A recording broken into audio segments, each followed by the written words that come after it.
Voy a hacer inmediatamente. Pues voy a hacer Si inmediatamente. nos queda tiempo, lo presentan. Eran del grupo G también. Bueno, vamos a hablar entonces de los aspectos generales de la regulación de la hematopoiesis en esa médula, que en este momento nuestro imaginario debe ser como que ya reconocemos cómo es una médula, dónde se ubica, qué transiciones ocurren a través de la edad, qué técnicas se utilizan habitualmente para poderla estudiar, qué utilidad tiene ese conocimiento sobre todo en el trasplante, además del diagnóstico en el trasplante de células madre, que pues suele ser una opción terapéutica para enfermedades bastante graves del sistema hematopoyético.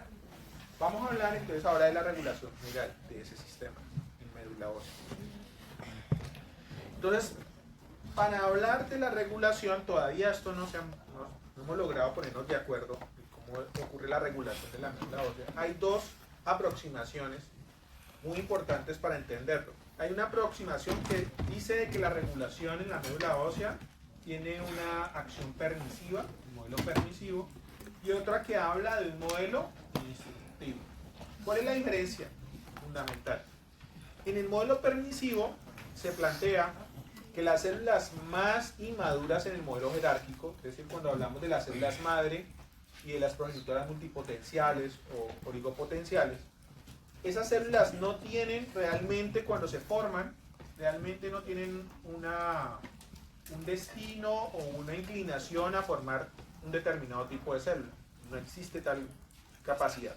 Sin embargo, cuando ellas se diferencian a progenitores más avanzados, esos progenitores avanzados sí muestran como un sesgo.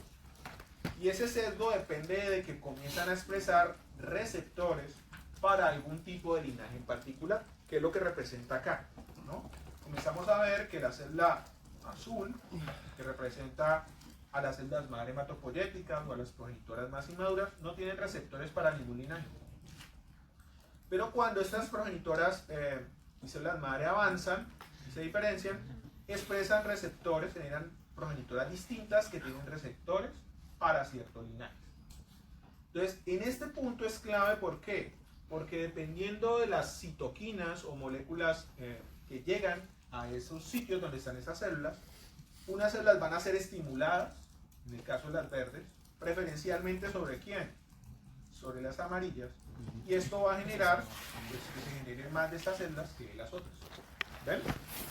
Desde el modelo permisivo, la permisividad comienza acá, que las células más inmaduras les es indistinguible pues cuál es su destino. ¿Listo? Mientras que las células que van diferenciándose ya comienzan a presentar receptores que pueden ser regulados, y la activación de esos receptores determinan qué células proliferan más sobre otras. ¿Está claro el modelo permisivo? Bueno.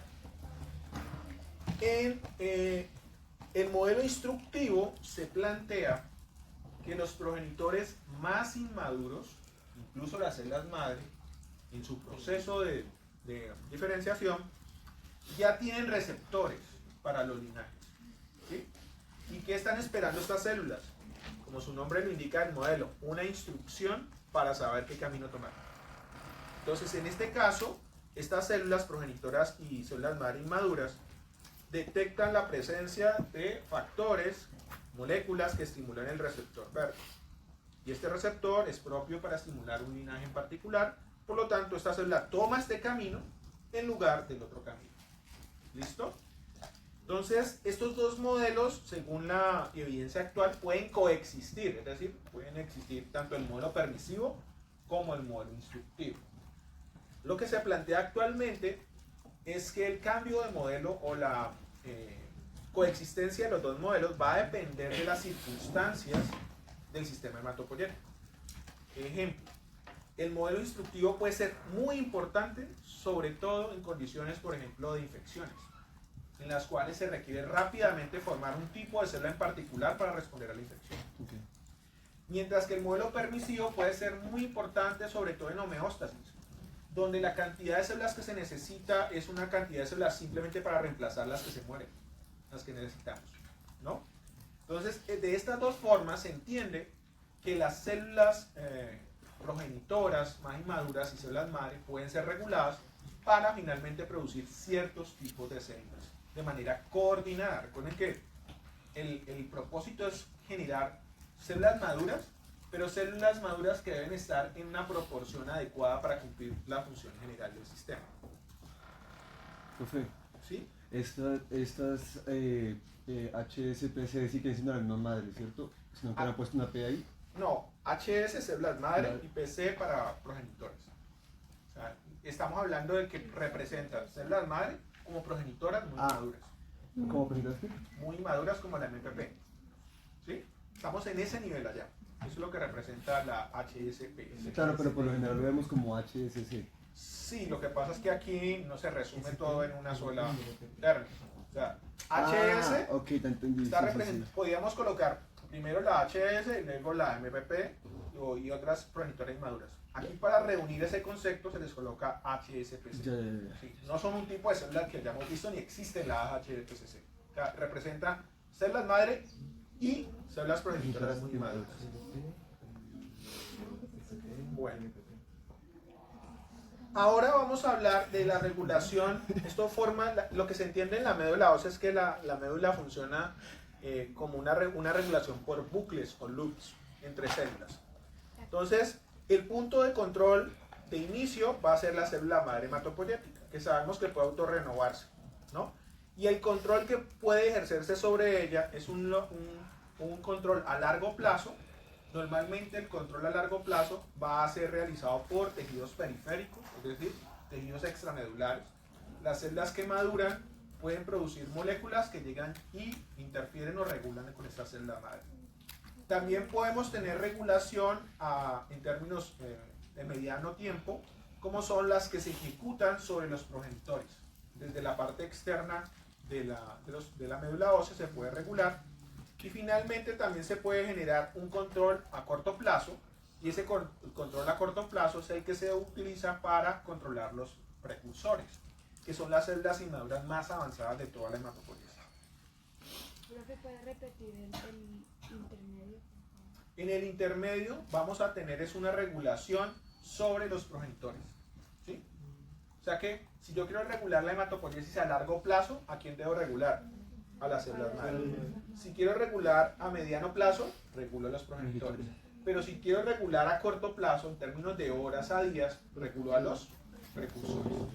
Recuerden que esto es como una cadena de producción. O sea, siempre vamos a tener en mayor cantidad progenitores, luego precursores, luego células maduras, pero todo inicia con una pequeña cantidad de ¿quiénes? De células madre. ¿Sí? Por eso uno ve que de una pequeña cantidad de progenitores ellos se van expandiendo hasta que pues tenemos una gran cantidad de ellos que son los que dan origen a los precursores. Pero en términos cuantitativos la cantidad de células madre es muy pequeña con respecto a todas las demás células.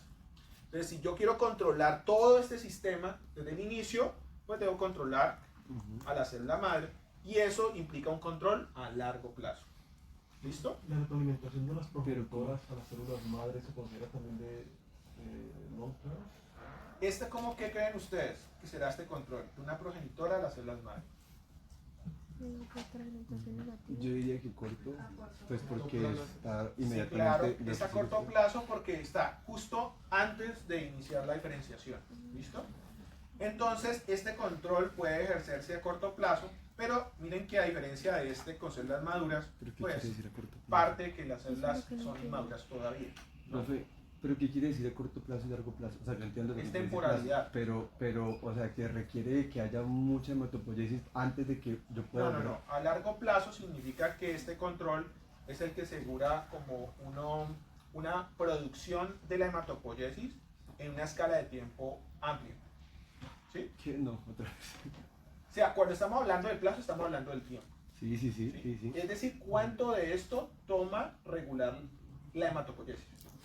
Entonces, si tú comienzas a controlar desde la célula madre hematopoyética, ¿el resultado cuál es? La célula madura. Entonces, si yo comienzo desde acá para llegar acá, sus efectos son a largo plazo. ¿Sí? Sí. Pero si tú comienzas a controlar aquí, el efecto se va a notar sobre quién. Célula madura. Entonces, esto es mediano plazo. Pero si yo voy a controlar sobre las precursoras, su efecto sobre las maduras lo va a notar A corto plazo. Ya. ¿sí? Porque recuerden que cuál es el propósito de la hematopoiesis. Y un último, Producir las células de sangre. células maduras. Ujú. Yo mido la hematopoiesis como Por Células células maduras maduras. producidas. como si yo midiera el aprendizaje solamente por qué, Sí, parcial. por la La nota. evaluación. Si yo midiera el aprendizaje por la nota, dame un número. Entonces digo, entonces ¿cómo está ocurriendo esto? Ujú. Si el número es 5, entonces yo diría, uy, perfecto. Si el número es 0, ¿qué dirías tú? Algo está pasando acá, ¿no? Entonces, el control realmente es que se ejerce sobre la hematopoiesis, busca impactar, son la producción de células maduras. Y ese establecimiento ahí de apoptosis quiere decir que en cualquier momento la célula puede salir hacia apoptosis. Exacto. Ya. Estas células son tremendamente, sobre todo las inmaduras, tremendamente susceptibles a la apoptosis. Lo cual significa que el ambiente, para que ellas avancen en su diferenciación, depende de moléculas antiapoptóticas. Muchas de las moléculas que controlan la hematopoiesis, una de sus acciones fundamentales es evitar la muerte celular temprana de las células. De hecho, hay un término para toda esta muerte celular, todo lo que es apoptosis, se denomina hematopoiesis inefectiva. Entonces nosotros tenemos un porcentaje de hematopoiesis inefectiva normalmente.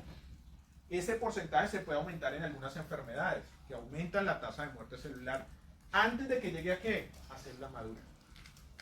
¿Sí?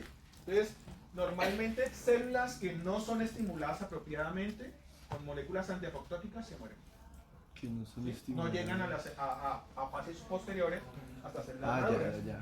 En la medida que tú vas avanzando, estas células se vuelven como menos dependientes de factores de supervivencia para evitar la apoptosis. Pero aún así, debemos regular sobre todo estas fases, porque para llegar acá, pues, tengo que haber tenido progenitoras que alcanzaron la fase de precursora. No se murieron antes de alcanzar la diferenciación. Entonces, todo este control, ¿qué es lo que asegura? Está asegurando el número de células maduras que se alcance sea el óptimo. Y el número también tiene un control de calidad. De nada me sirve una célula madura que no es funcional o que es disfuncional. Entonces el sistema tiene que estar constantemente controlando que los progenitores vayan bien, que los precursores vayan bien y que la célula madura finalmente reúna las condiciones o las características que se requieren. En cualquier fase, si eso no se alcanza, apoptosis. ¿Listo? Entonces, por eso se requieren tantos como niveles de control, a largo plazo, a mediano plazo y a corto plazo. Profe, Profe, o sea, prácticamente todo el control está ligado a las células maduras, las cuales pueden regular a los distintos estadios, pero en diferentes tiempos. Sí, pero no solamente células maduras, sino que también vemos que los precursores ejercen control sobre los progenitores. Y es muy importante, ¿por qué? Porque si tengo un exceso de precursores, estos precursores comienzan a competir ¿con quién? Con progenitores por recursos dentro de la médula. Y eso genera entonces una retroalimentación sobre los más inmaduros que son más débiles, más dependientes de regulación positiva, y eso puede generar que ya estos vayan disminuyendo. Recuerden que cuando vemos la médula ósea, ¿qué es lo que vemos? Un montón de células, unas con otras tocándose, compitiendo por nutrientes, compitiendo por señales de supervivencia. Entonces, eso, finalmente, toda esa competencia es una competencia balanceada. Si se desbalancea el sistema, inmediatamente estos controles van a generar cambios en las células más inmaduras. Pueden que las más inmaduras son las más peligrosas. ¿Por qué son las más peligrosas? Porque su potencial de proliferación es enorme.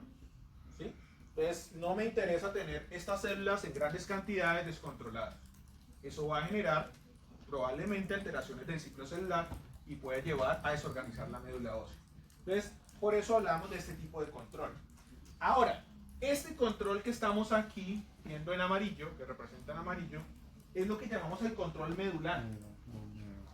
Y ese control medular es paracelular, por comunicación paracelular, autocrina entre estas células.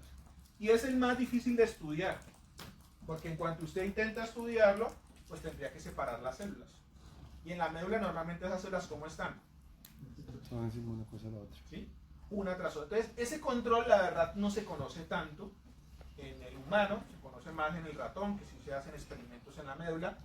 Y el que más se conoce, ¿cuál es? El control externo. Que esto corresponde al control endocrino. Es decir, a la regulación que se ejerce desde tejidos distantes, ¿sobre quién? Sobre estas células. ¿Sí? Ese es el control que mejor se conoce hasta ahora. Pero se sabe que dentro de la misma médula se hacen controles locales para evitar que se produzca un exceso de células o las células maduren de manera inadecuada. ¿Listo? Profe, pero entonces las que son más susceptibles a apoptosis son las inmaduras, Sí. más que las maduras. Exacto. Profe, ¿y esos factores antiapoptóticos no pueden generar que haya células que tengan que morirse pero que no se mueran? Es decir, que necesiten entrar en apoptosis porque están dañadas y si se dividen. Bueno, lo que pasa es que hay células que están chequeando eso también, ¿no? Y hay receptores de muerte, por ejemplo los macrófagos medulares. Constantemente ellos, por así decirlo, toqueteando las células, Sí. ¿no? Buscando en su superficie marcadores que indiquen que hay una alteración y cuando detectan esto, inducen muerte celular. Una cosa es la competencia por factores y otra es que también hay células encargadas del control de calidad. De censar que la célula que está en la médula realmente está bien. Ok. Obviamente todos estos sistemas pues, son vulnerables como cualquier sistema, pero finalmente terminamos desarrollando leucemias y otras enfermedades hematológicas, que finalmente puede verse superado por el tipo de alteración en estas células. Entonces, ¿cuáles son los factores locales de la médula ósea implicados en la regulación? Pues todas las células que están ahí. ¿Sí? O sea, es una gran red de regulación. Entonces ahí tenemos las progenitoras, las células madre, los linfocitos, los megacariocitos, las células endoteliales del nicho vascular, los fibroblastos o células de origen mesenquimal, los osteoblastos. Todos hacen parte de regulación local. ¿Sí? A corto plazo, a mediano plazo. Luego tenemos los factores que soportan el nicho, que son toda esa serie de moléculas que deben producirse en ese medio para precisamente generarse regulaciones entre ellas mismas. Luego tenemos el componente de la matriz. Los componentes de matriz son esenciales, porque resulta que esto es ¿qué? El estroma. Y el estroma también es reconocido por receptores que modifican el comportamiento de las células. Por eso la hematopoiesis se puede dar de manera eficiente en la médula ósea, porque es un tipo de matriz especializada para soportar la diferenciación de estas células. Luego tenemos los factores que yo les comentaba, los factores sistémicos, de los cuales se sabe que pues, tenemos inervación del sistema nervioso central de la médula, se producen también neurotransmisores que pueden afectar la disponibilidad. También hay variaciones con respecto a la hematopoiesis en el ritmo circadiano. Se sabe, por ejemplo, que aumentamos hematopoiesis durante la etapa de sueño. Estamos dormidos, el proceso se dispara, se acelera, mientras que en el día se atenúa. Factores llevados por la sangre, estos serían los factores endocrinos, todo lo que son las hormonas que he mencionado. La que más hemos mencionado ha sido la eritropoyetina, también está la trombopoyetina, el factor estimulante de colonia de granulocitos, llevado por sangre hasta la médula ósea y ejerce regulación sobre las células hematopoyéticas. Finalmente también sabemos que el microbioma, el metaboloma, los metabolitos que se derivan de bacterias del intestino sobre todo, también modulan la hematopoiesis, ¿no? Entonces por eso también disbiosis intestinales pueden generar cambios en la regulación de la hematopoiesis medular. Y finalmente procesos inflamatorios, que ya serían procesos patológicos, en los cuales se generan respuestas inmunes, bien sean procesos infecciosos, por decir inflamación infecciosa, o inflamación estéril, que son inflamaciones en las cuales no hay infección, pero se genera esta condición.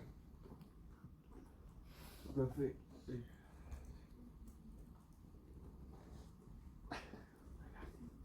una pregunta. Esta regulación de la que hablamos es a lo general, ¿cierto? Puede ser tanto positiva como puede ser negativa. Claro. Okay. Normalmente hay reguladores positivos o negativos, ¿no? De los que vamos a hablar son básicamente los positivos, una regulación positiva a partir de lo endocrino. Pero tanto a nivel local podemos encontrar la presencia ya de reguladores negativos, por ejemplo el factor transformante beta, es el más conocido, el TGF-beta, porque ejerce una regulación negativa sobre progenitores y células madre. Bueno, avancemos. Entonces, para la actividad de ahorita ustedes van a tener 2 mini casos, ¿no? Bueno, ¿cuál es la idea entonces en esta actividad?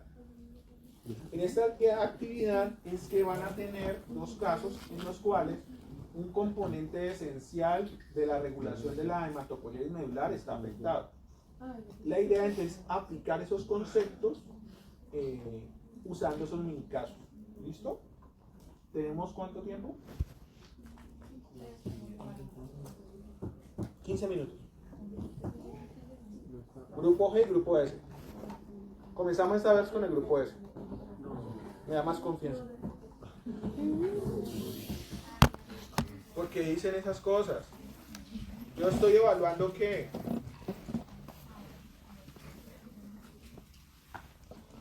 Yo me estoy guiando por qué, a ver. Por los resultados.